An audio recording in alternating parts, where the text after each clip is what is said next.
Welcome to our financial modeling course. The financial modeling course has been structured into units and sessions. The units are the major topics to be handled in this course, whilst the session deals with the sub-topics under the unit.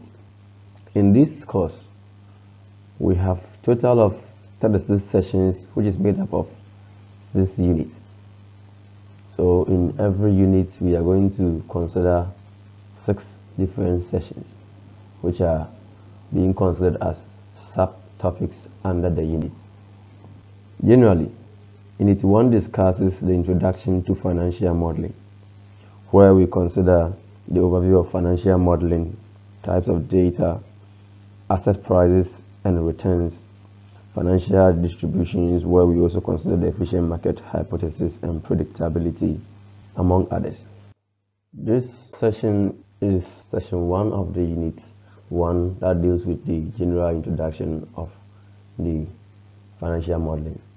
This session specifically deals with the overview of financial modeling. By the end of this session, you should be able to understand the nature of financial modeling and have an overview of the types of data used in financial modeling. And also, you should understand what we mean by time series data and cross-sectional data. Definition of financial modeling. By financial modeling, we are simply considering the task of building an abstract representation of a real-world situation. Financial modeling is a mathematical model or a structure which is designed to represent the performance of a financial asset or a portfolio of a business, a project or an investment.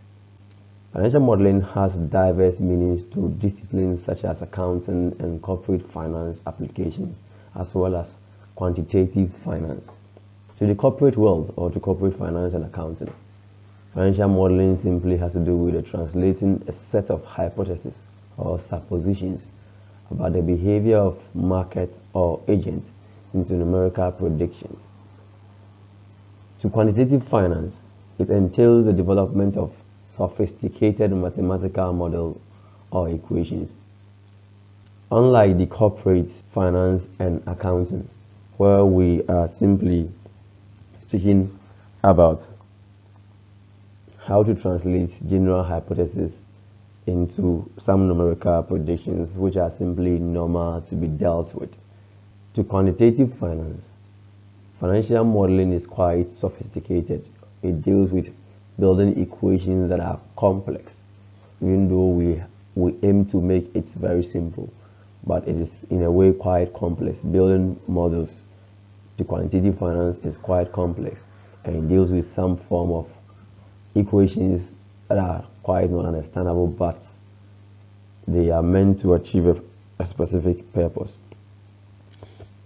To quantitative finance, modeling deals with issues like asset prices, market movement, and portfolio returns. Types of data.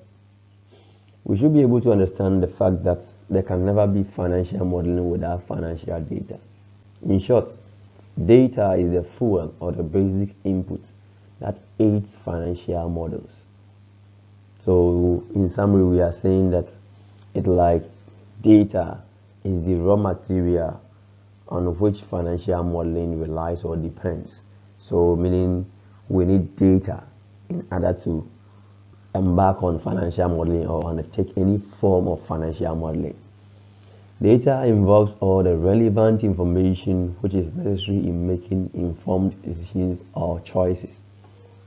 Broadly, there are 3 types of quantitative data analysis or data for quantitative analysis. We have time series data, cross-sectional data, and panel data. In this session, we are going to consider only time series and cross-sectional, whilst we consider the panel data in the other session. So to begin with, time series data are data that have been collected over a period of time on one or more variables. Time series data are mostly characterized by frequency of observation. So the first point is simply saying that with time series data, they are data that have been collected on a particular variable. It could be stock prices, it could be exchange rate, it could be money supply, it could be any other variable. But in this case, we are collecting this same data over and over again. It is not like a one-stop situation or a one-stop activity where we collect the data and stop. No. Here, the data moves with time. So you collect it at date 1, at date 2, at date 3, the same variable or variables, but we are collecting data on them over and over again. So by frequency, we are simply saying that the data is collected over time. So there is some form of regular collection of the data. Time series data includes data on exchange rates, interest rates, money supply, stock prices, inflation rate, among others. But what we should understand is that with time series data, the key thing is that there is an element of time where the data is collected over time. Data frequency could be daily, weekly, monthly, quarterly, annually, among others. But it doesn't matter whether you are collecting the data at regular points like daily, weekly, monthly, but it should be that if you are collecting data daily, for it to be qualified to be called time series data, it should be collected over time. That is, if it is day 1, day 2, day 3, then you should be collecting the data over this period. It shouldn't be like you collected it at day 1, then there won't be another collection, then another week. No, that will not be time series. With daily data, if you are dealing with time series, then it should be every day, even if there are going to be some form of break. It should be, let's say, weekends or some days that mostly there is no data, or you cannot collect, or the data cannot be collected. But if there are available data for those periods, then there should be collection. So daily data could start from Monday and end on Friday. Weekly data could consider all the weeks, maybe a day in a week. Monthly data you consider from January to December, quarterly, then annually. But the key thing is that the data should be collected over time. Data could also be quantitative or qualitative. Where values assigned variables has numerical meaning, we say the data is quantitative. So data like the stock prices, foreign exchange market or the exchange rate, the treasury bill, the treasury bill rate, or what we call the risk-free rate, these are all quantitative because numerically we can express them, or we have meaning for these data. Then we can also talk about qualitative data, or which deals with assigning numerical values to variables to differentiate them from other variables, but these numerical variables does not have any meaning. It's like saying or giving or assigning gender number 1 and 2. We cannot differentiate between a male and female, even though we are saying there are differences, or we are bringing some form of disparity. Let's say a male will take 1 and a female will take 2, but these numbers actually doesn't have any meaning. We are simply trying to differentiate between a male and a female. Table 1.2 and 1.3 deals with financial time series data. So as earlier discussed, you could clearly see that with time series data, for example, the table 1.2 deals with the Bank of Ghana treasury bill rate. You could see that in 2015, data was collected monthly, and you could see that we have data for January, February, March, April, May, June, July, all down to December.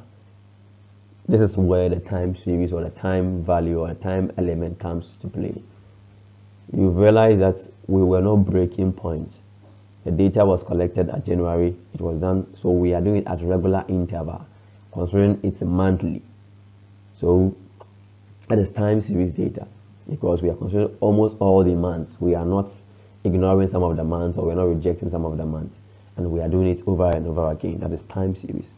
Table 1.3 is also another example of the time series data. That is the Ghana Stock Exchange All Share Index data, this is a daily data. So just as we clearly specify that data could be in daily, weekly, or monthly, here we have daily data, and this one we are capturing daily data for the Ghana Stock Exchange, and this was from 2nd January 2003 all the way to 16 January 2003, you could see the frequency. It was collected on the 2nd, on the 3rd, maybe 4th and 5th, because they are not available, not because it is not a time series, it is because it could be weekend. So there wasn't available data to be collected. So there's a need for us to move to 6th, 7th, 8th, 9th, 10th in that manner. So here we are collecting data on the Ghana Stock Exchange All Share Index continuously, regularly. We are collecting the data regularly. So this makes the data time series, because the data, there is time element in it, and time plays a key role in this one. Problems that could be tackled using time series data involves we checking how the value of a country's stock prices has varied with country's macroeconomic fundamentals. In this one, we are simply saying that with time series data analysis, we can consider how macroeconomic fundamentals like exchange rate, interest rate, GDP, money supply, among others, can influence, or how movement in these macroeconomic fundamentals can explain the stock price. And this is time series, because all these data sets can be collected over time. And also the data, time series data could be used to examine how the value of a company's stock price has also varied with the announcement of its dividend payment. So here we are saying that we can use the time series data to examine or to assess whether the announcement or a firm's announcement of its dividends could have any impact on its stock prices. And this is also possible with time series data analysis. And thirdly, we can also use the time series data to check the effect that a country's exchange rate has on its trade deficit. So we are looking at how the strength of a country's currency, or how the movement in the exchange rate market influence a country's balance of payment. So here we are looking at how trade deficit, that's the trade that a country or a nation engages with other nations, how it is either declining, or that, like, how we are moving to deficit, into a deficit, that is, we buying more or buying less. And we can also use it for analysis of high frequency data. Here we have equation 1, which depicts financial or time series equation, or it's a time series model. So we said here, or the modeling, we are simply trying to build an abstract which will represent a real world situation. So here we have an equation which has a left side and right side. I will not be bombarding with you with some complex mathematics, but here we have a left element, or a portion of the equation which is on the left, and a portion which is on the right. The portion which is on the left, which is the YT, is speaking about the dependent or the response variable, which is in our case like the stock price that we discussed, how the macroeconomic fundamentals affect the stock price. So we could consider the right component, or the part of the equation, as the macroeconomic fundamentals that affect the stock prices. So the YT is the stock prices, and the AM are the parameters that explains the YT. So it could be money supply, GDP, interest rate, among others. But the UT is what we call the error term. The error term is simply the portion of the equation that cannot be explained by the all other variables. So it's like the other elements which were not captured in the independent variable or the predictive variable. Therefore, there's a need for us to create this particular portion. You could see that all the elements of the equation has a subscript T. This is what makes this equation or the model a time series model or equation. It deals with T. The T is simply telling you that it deals with time, or it moves with time. We move on to the cross-sectional data. So unlike the financial time series data that is being collected over time, cross-sectional data are data on one or more variables which are collected only at a single point in time. Clearly, when you ask me for the simplest cross-sectional data, I'll always say the data set on the population and housing census by the Ghana Statistical Service. This is a clear example of cross-sectional data, because with the population and housing census, it is conducted every 10 years. And after every 10 years, data is collected on the citizens of this country.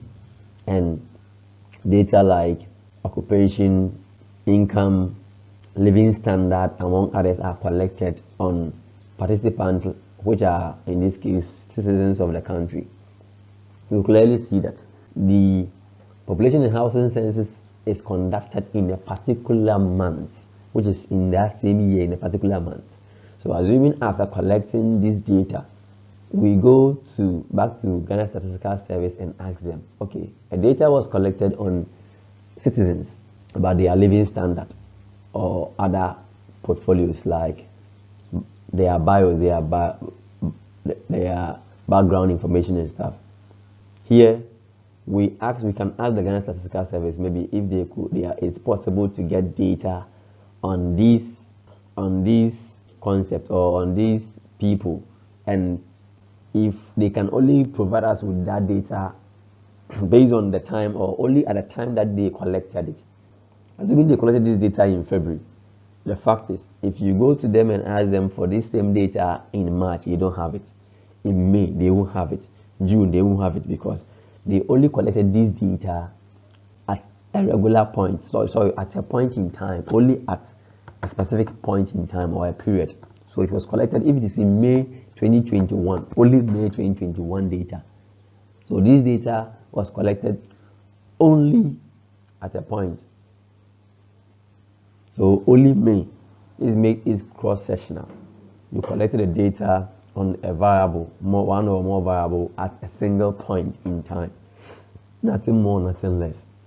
So you cannot have this same data over time. You are only having it at a point in time. So if it is December, only December. Example of cross-sectional data could also be a poll of usage of internet stockbroking services. Here we can collect, like a survey, we can collect the data only at one point in time. Just like the population and housing census, we collect the data only at a point in time. Then we could also have a cross-section of stock returns on Ghana Stock Exchange. So here too, we are collecting the data only at once. A sample of bond credit ratings for Ghana banks, among others. Table 1.4 and 1.5 clearly shows a cross-sectional data. With table 1.4, we have the price of share listed on Ghana Stock Exchange in 2006. So here we're only considering the price of shares in 2003 or stocks in 2006. Here you could see that only at a point in time are these data collected. So we have Farm Milk Ghana, ABC, Prudential Bank Limited, and XTL. The data was collected only in 2006. And you could see that it wasn't collected over time. There was no time element in it because it was only at a point in time. Then the table 1.5 also depicts the same treasury bill rate, but here it was collected only in 2016. That is March, on Ghana, Nigeria, and Liberia. Here too, it wasn't collected over time. Problems that can be tackled with cross-sectional data involves assessing the relationship between a company size and the return to invest in its shares, the relation between a country's stock market and macroeconomic variables. But here we are only considering taking this data at a point in time and not over time. The equation we have here, which is equation 1.2, also has to do with cross-sectional equation. This is similar to the time series equation, but the difference here is that unlike the time series equation where we have the element of time as subscript, here we have I as subscript, which indicates that this data set is not being collected or gathered over time. It's only done at a point in time, not over time. So we don't have the element of frequency or regularity in the collection of this data set. So the subscript I makes it a cross-sectional data, indicating that we don't have the element or the time element in this data. We've come to the end of this session. In this session, we have discussed financial modeling. We have discussed data, which is time series and cross-sectional data. Thank you.